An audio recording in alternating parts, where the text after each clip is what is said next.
Guys, Grayson here with Phoenix LiDAR, and in this tutorial I'll be giving a getting started overview of LiDARMill. So for those that are new first-time users to LiDARMill, the workflow can be a little bit confusing, but it's very similar to what you do on a desktop. It's just all in the cloud. And the convenience of LiDARMill is really that you can upload the data, you can auto set your pipelines, and the whole system automatically processes the data, notifies you when the data is processed, and you can visualize it via your web browser as well as download it for further processing. Today, the focus of this tutorial is really to go over the upload section. I'll be discussing how to upload your raw files, such as your navigation file.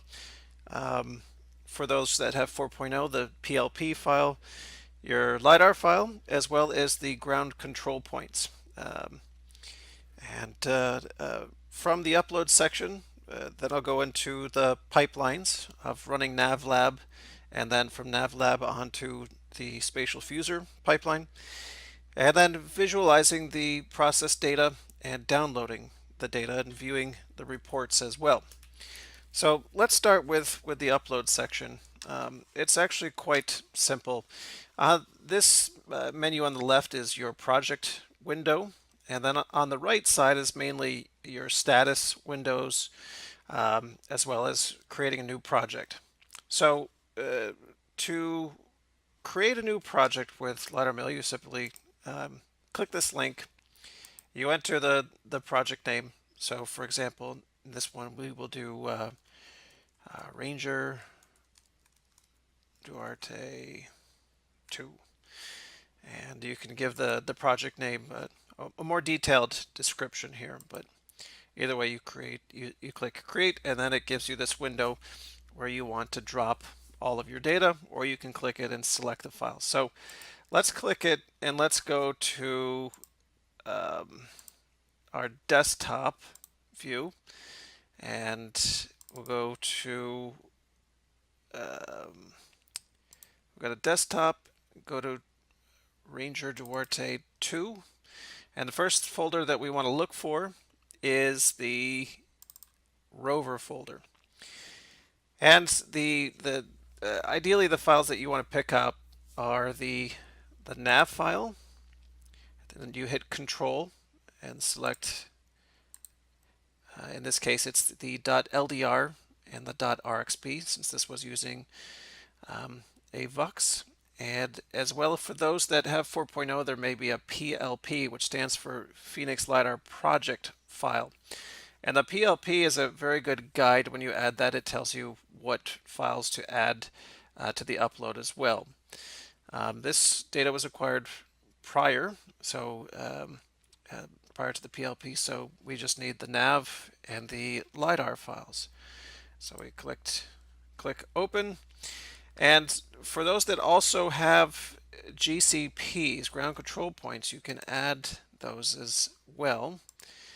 And in this case,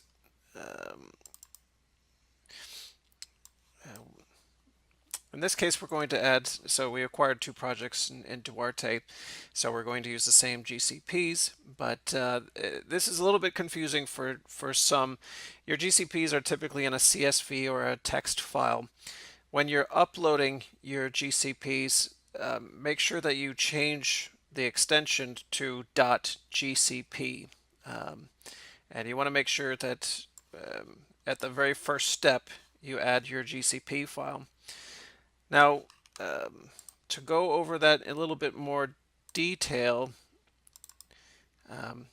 you want to make sure that inside your GCP CSV, you've got your X, Y, and elevation, and label. These are the four fields that we use: X, Y, Z, and your label, and then we'll disregard everything else.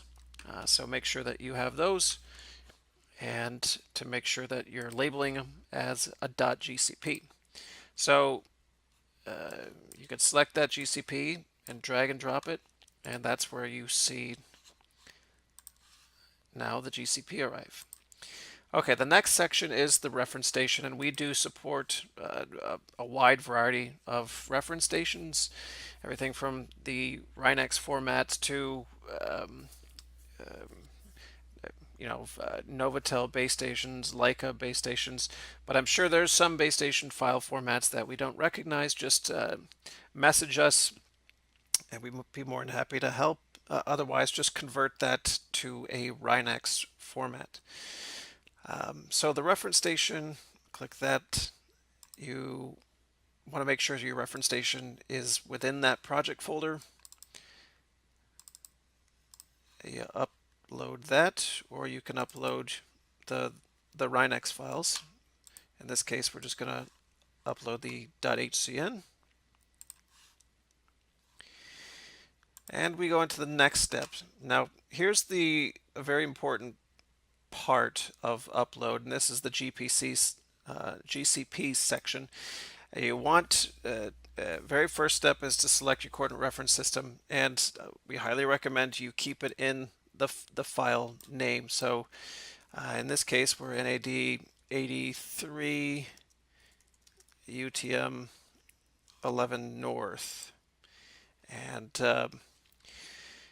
the next step is where's the index, and in this case it's the very first row. So we make it row 1, and X, we make that this first column X, we make the second column Y, and then you have your elevation Z. Then we use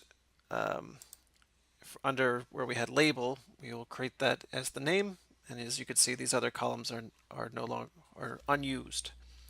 Okay, hit next. Now we've got our nav, LiDAR, GCPs, reference stations. We're all set to start uploading.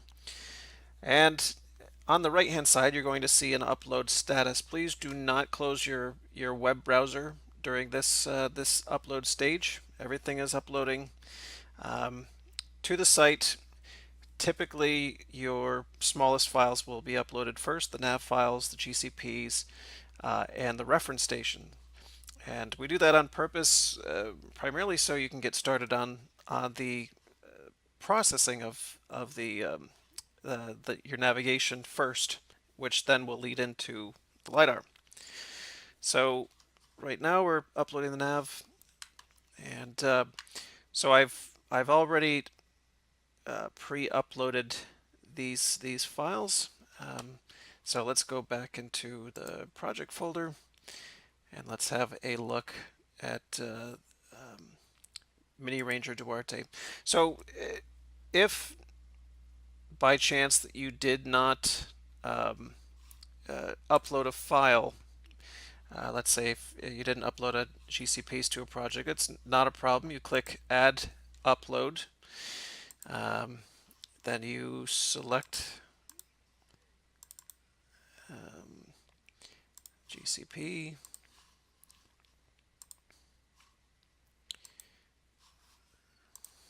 And then your coordinate system.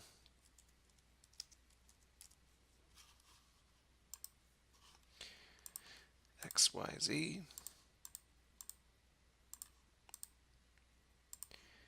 And the name. Click Upload. Okay, there we have it. So when your files are uploaded, you're going to see this Uploads menu down below. And let's back out here. Let's go back to the Projects tab. So this is that main projects window, and we're going a step further and looking into that project, where you can see we have 2.16 gigabytes in that project. The trash can on the right is how you can delete all the projects. But you click that, you have this window that shows your trajectory. After you run the trajectory, you will see it here.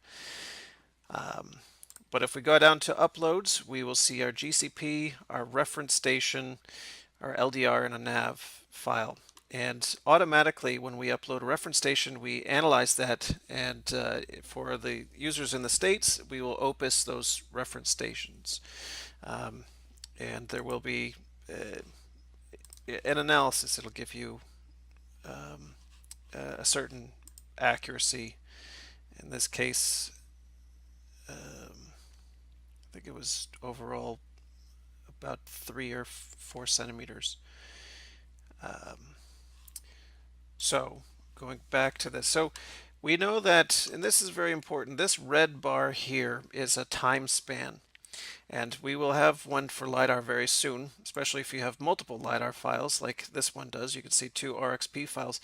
It's very important to note before you start processing your NavLab pipeline that our reference station fully overlaps the nav file. If there's a mismatch, then of course the NavLab, you're going to get an error with NavLab and it will not run properly and most likely will fail. So first things first is make sure, look at your time span and make sure that it's covering the nav file. So once you've verified that and you mark everything, everything is marked as complete, then we want to go into pipelines. And what we do is we say create a new pipeline, and then it gives you this menu of start processing. So we're going to start off with NavLab. NavLab processes your trajectory, forward and reverse solution, and it looks at both tightly coupled and loosely coupled. So it automatically selected that nav file, and what we want to do is make sure that we select the .hcn, or that reference station file that you uploaded, and the correct one if you upload many. You click next. Here's your option of an output datum. Your rover now, it does automatically import your XYZ, your lever arms, and this is if you have a dual antenna, it'll import that. The antenna profile on the rover, in this one we're leaving it generic, but the more specific, especially if you're measuring to the ARP, the better. And your reference point. And then to your reference station, if you have a known position, you can enter it here, or you can use the PPP process solution. In this case, we had an opus error of 3.6 centimeters. And you can click finish, and it's creating the pipeline. And on the right here, this is where you're going to see the pipeline status. And gray is a queued pipeline, and green or red are a successful or a failed pipeline. That's processing in. You can always, whenever you want more information on the current status of a pipeline, you can always click on one of these. Let's, for example, this Ranger Duarte pipeline. In that case, it was a success. Let's click on that the one that we just processed, and you can see that it's just starting that pipeline. Okay, so let's go back to the projects tab, and let's go back to our original Mini Ranger project, where we have a NavLab here. Now, for those who are curious about the structure, the way that our subscription works is that you have a certain allotment of trajectory minutes per month.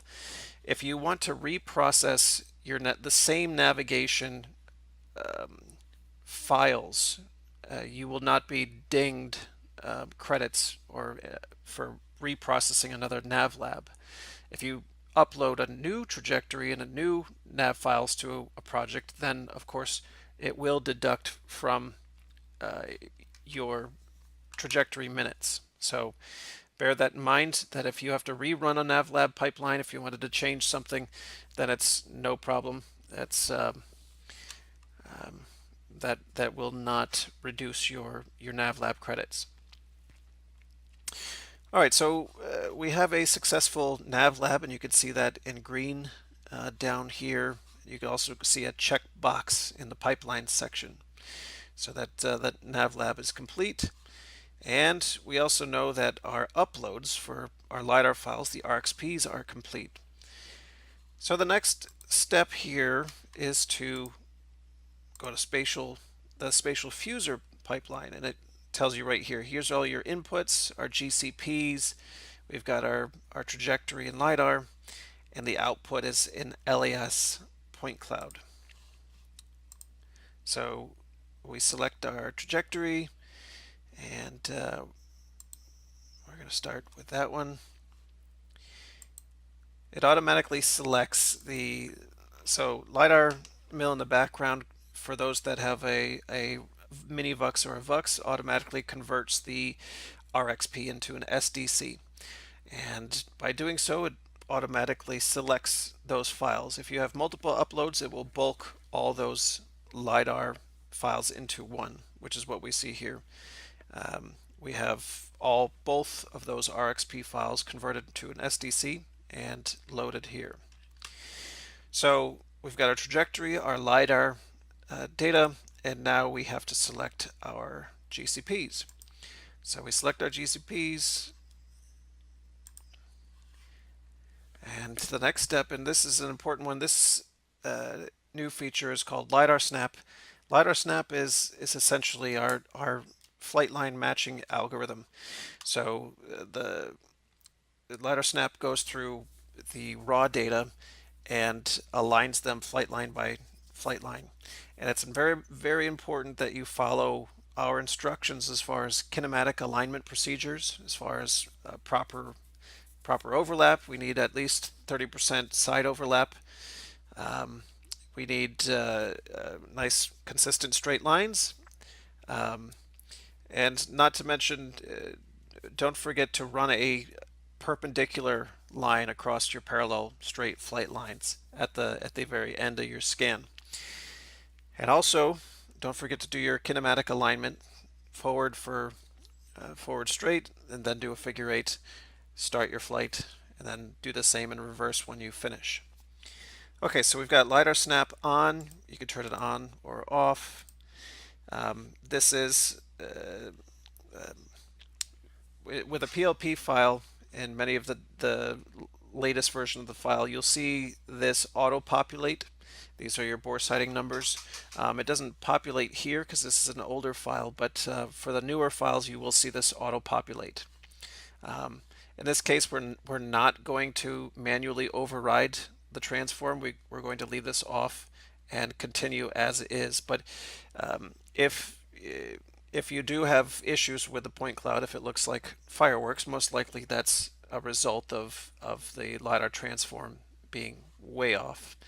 And this is where you would adjust those offsets and the yaw, pitch, and roll bore sighting values. Okay, click Finish.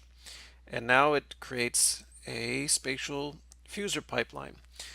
And what spatial fuser is going to do is it's going to start and automatically detect your straight flight lines, which you can see here. So these green lines are your it's our auto flight line detection. So by doing this, what LiDARMill does is assigns chronologically a point source ID, and all the reds, all these turns are what we call curves in the point cloud viewer, have a point source ID of 0, and then all straight lines from there have a point source ID of 1, 2, 3, and it's all chronological from the beginning to end. And so it's quite useful when with using LiDAR Snap, and also with processing the data. So you automatically have point source IDs for all of your flight lines. Also to mention, you can see on this flight line we have our parallel lines, but also we have our perpendicular flight lines. And you could also see in the red, those are the figure eights. Very important that you do a proper perpendicular flight line right down your parallel lines. Okay, so now the system is on spatial fuser, and it's taking that trajectory, fusing the data into flight lines, then processing these flight line strips and aligning them. And then it does what's called a global adjustment. In this case, since we're using our GCPs, it will do a global adjustment of all of these in the Z direction to the GCPs, and it will then filter the noise, filter the ground, and filter the non-ground points in this file. And in the near future, you'll see another file that's output by Spatial Fuser, which is a gridded DTM, um, and which is also useful for many. So after the Spatial Fuser pipeline has run, there's a second pipeline that shows up automatically, and it's called the Create Cloud Viewer pipeline. And the Cloud Viewer is pipeline is how, when that is finished, and if when it's complete, you can click on that link. There's a link that opens in a separate tab, and that is the Cloud Viewer.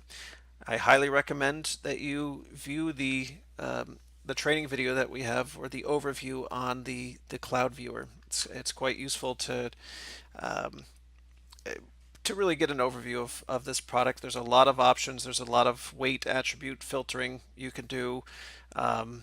It's a really good gauge of the accuracy of the point cloud in the matching of that point cloud. Now, while the Fuser pipeline is running, I'm also going to show you the the downloads from NavLab. So when you click on the NavLab pipeline, you'll see your trajectory, 158 megabytes. When you click on this again, you see all of the different files. The first option is viewing our graphs.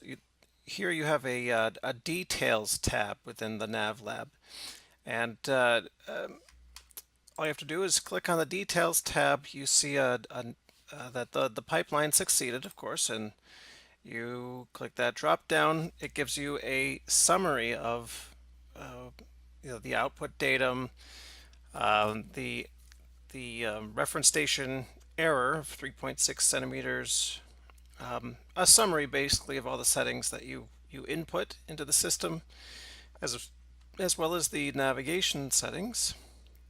And at the top here, at this title bar, you see two buttons. You have result quality. So this gives you your position and attitude of tightly coupled versus tightly coupled smooth versus reverse tightly coupled smooth. And you could really zoom in on those areas that you want to focus on, and to analyze the trajectory graphs, as well as then you can go into the real-time versus combined tightly coupled smooth solutions to see the resulting improvement. So that's a quick view into the improvement. The next option is, of course, to download the trajectory report. So click the trajectory report, and basically it summarizes as well the settings, and it gives you a nice pre-processing check. Ideally, you want to have a static session of 5 minutes before and 5 minutes after the flight. And by static, that means nothing's touching it. For those that have a Velodyne sensor, it's recommended even to turn off the Velodyne sensor during those static sessions. So you will have an occasional warning here that tells you that there's not enough static time, or the accelerations, rotations are too high, or the vibration may be too high in the system. So be mindful of these warnings. And then just a summary of, again, the reference station position, the rover setup, the antennas you chose, the same graphs of forward and reverse solution, and the velocity is a good indicator of You can see in this project we had two separate flights all in one nav file. So this is your velocity profile, and then you have your same as before, separation of real-time versus post-processed. A trajectory overview, and you can see here the two flights, and then a summary of all the configuration options. And in this case, the best solution for position and attitude was the TAVD, where we had a RMS of so it's 3 millimeters basically, and 0.0066 degrees. So this overall was a very good trajectory for this data set.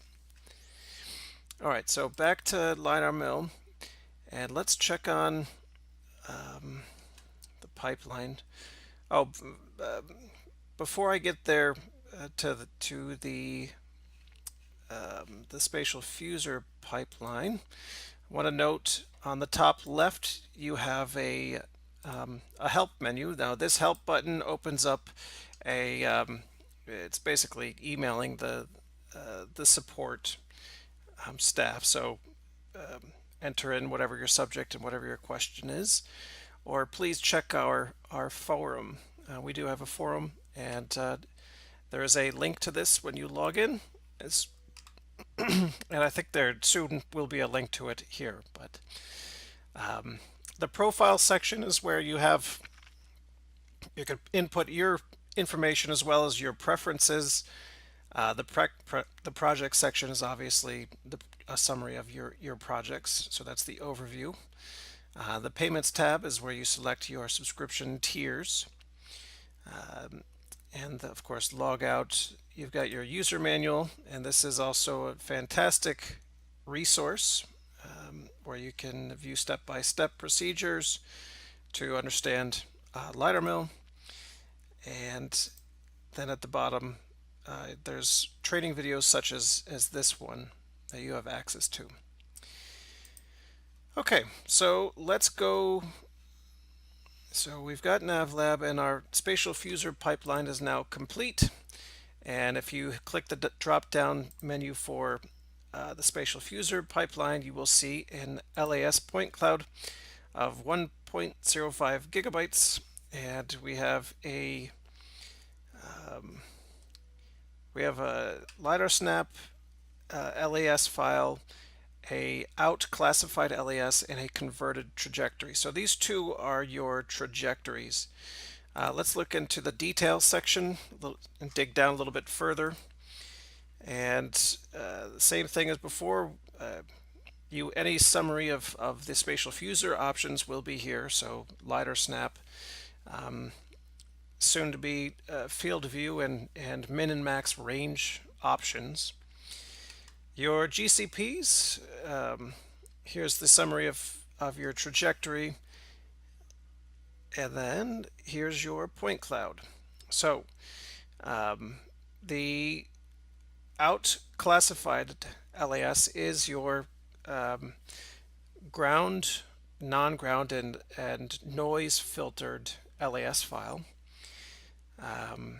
You have your trajectories, which is the converted trajectory as well as what we call the LiDAR snap trajectory, and your GCPs, as well as a PLP file, which is your Phoenix LiDAR project file for the latest 4.0 software. So to dig a little bit deeper into the LAS, of course, you can download, and then you can also view the LiDAR report. So this is a new feature, and in the LiDAR report it gives you the processing time, the processing project units, the detected flight lines. It gives you the LiDAR corrections for the unit. What it's also very useful is what we call this strip-to-strip alignment, where you see strip-to-strip differences or RMS differences. And we have a pretty handy graph down below that shows your strip to strip. A lot of these strips up here may be straight sections just after a turn. They typically are not uh, really used in the final model. So the key with strip to strip adjustment is to have proper overlap, and most likely if you do see any strips that are have a higher RMS, then those tend to be strips that are um, auto flight line detected after a turn where there's really very little overlap involved. But what you're looking at here is iteration after iteration. So the model will go after strip to strip iteration and tighten up the model over time until it plateaus. And that's what you're seeing in this graph down here. In some strips that are in the 3 even 2 centimeter region, and then some that are in the 6 to 7 centimeter region until it plateaus out. So we're looking at about 3 to about 7 centimeter accuracy for this project. And then below here is your control report, and it shows you your GCP name, that the status of it being used or ignored, the position before, and then the position after. So that's 3.7 centimeters below, 5 millimeters above, and it gives you a kind of a summary here. Um, and this is basically a trajectory optimization from the strip adjustment, and that's what that um, uh, LiDAR snap trajectory is. It's optimized from this strip adjustment.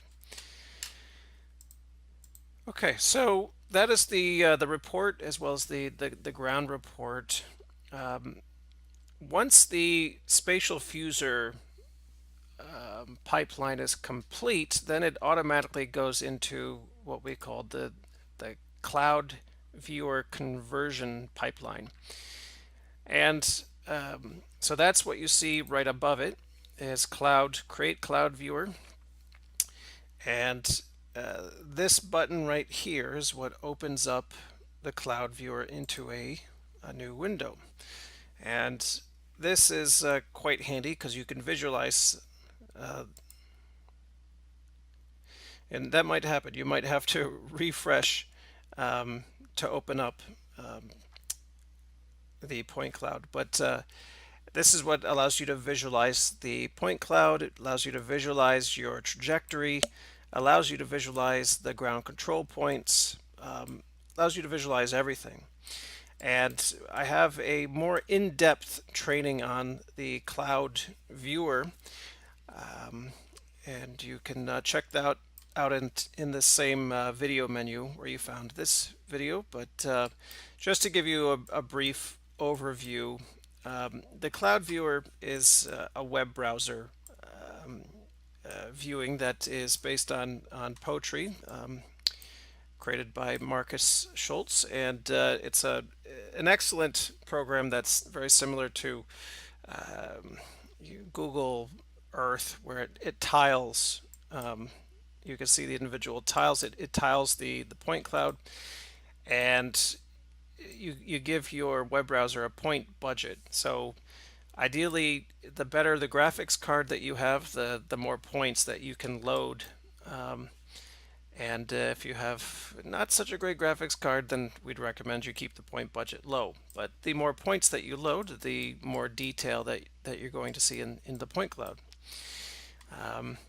And there's a slew of options that I'm not going to go into too much detail here as far as tools on the left-hand side. But with Viewer, this allows you to assess the accuracy and the flight line matching before you ever download it for further processing.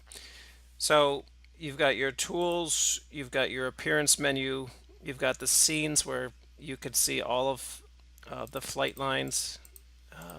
So with our auto flight line detection, we assign every flight line a point source ID.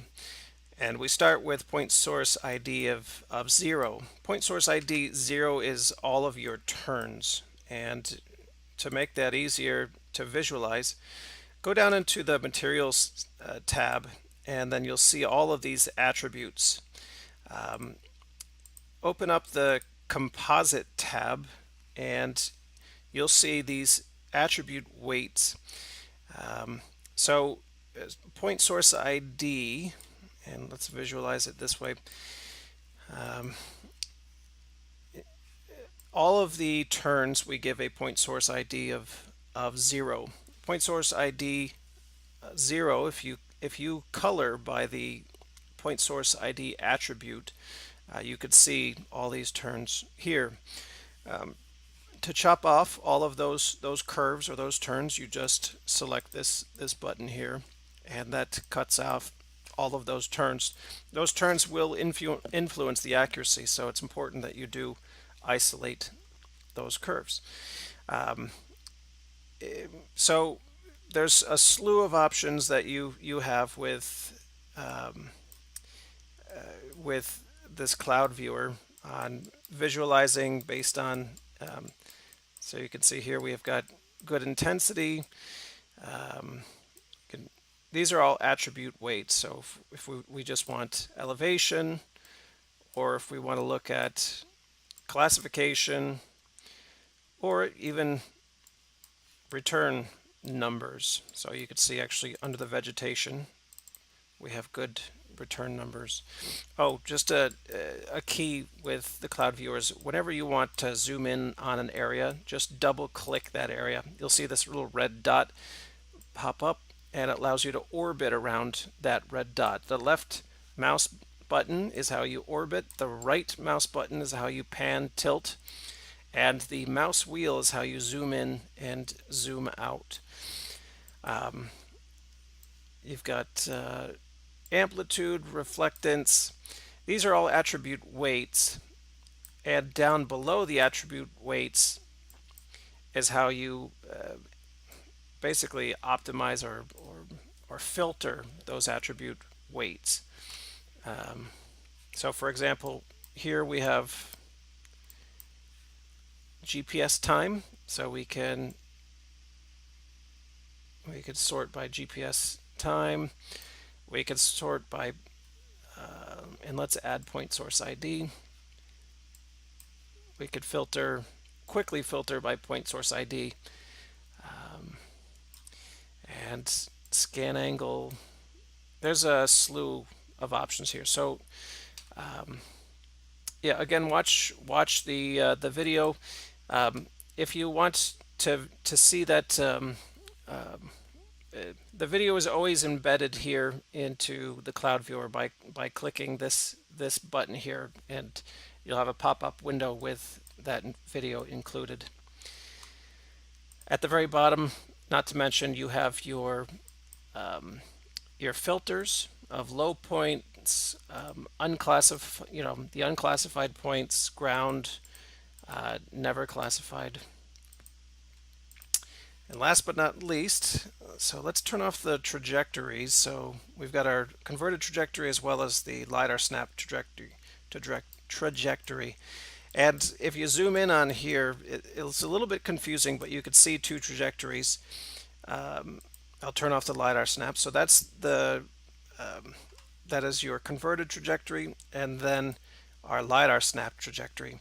The reason that we're seeing such a large difference here is that we imported GCPs into the model, and the model adjusted to those GCPs. That's what you saw, about a 60 centimeter difference in the control, the point cloud report, and that is what you're seeing is that adjustment here.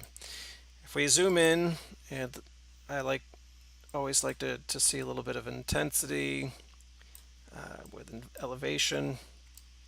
So let's take the source ID down here, and if we zoom in, you can see our GCPs right there on top of the point cloud. And if you to narrow a little bit more, you can always draw a profile cross section, and let's just increase that and clip inside, and we'll get a closer look at just how. So yeah, that's right about in the middle of that layer of points. If we show point source ID,